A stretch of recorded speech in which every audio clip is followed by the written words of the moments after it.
بسم اللہ الرحمن الرحیم۔ بخاری شریف کی حدیث پاک حدیث نمبر 660، کتاب الاذان، باب من جلس فی المسجد ینتظر الصلاۃ وفضل المساجد۔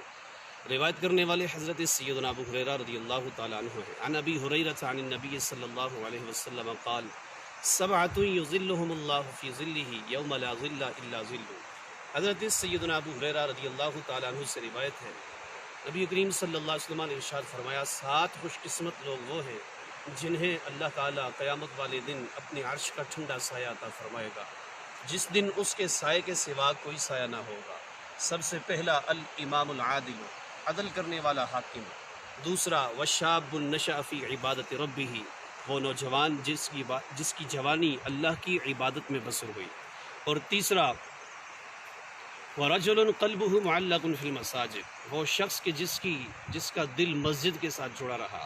اور چوتھا وَرَجُلَانِ تَحَابَّا فِي اللَّهِ اجْتَمَعَا عَلَيْهِ وَتَفَرَّقَا عَلَيْهِ، وہ دو لوگ جو اللہ کی محبت میں ایک دوسرے سے ملتے ہیں اور اللہ کی محبت میں ایک دوسرے سے جدا ہوتے ہیں۔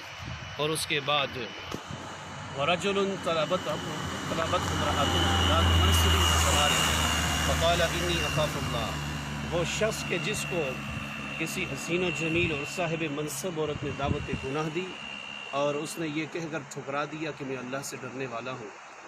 اور اس کے بعد وہ شخص وَرَجُلٌ تَصَدَّقَ أَخْفَى حَتَّى لَا تَعْلَمَ شِمَالُهُ مَا تُنْفِقُ يَمِينُهُ، وہ شخص کے جس نے اتنا خفیہ طریقے سے اللہ کے راستے میں خرچ کیا کہ دائیں ہاتھ کو نے دیا، بائیں ہاتھ کو پتہ بھی نہ چلا۔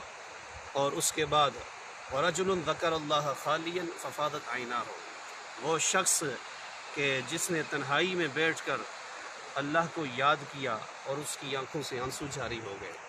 یہ 7 خوش قسمت لوگ وہ ہیں جنہیں اللہ تعالیٰ اپنے عرش کا ٹھنڈا سایہ عطا فرمائے گا۔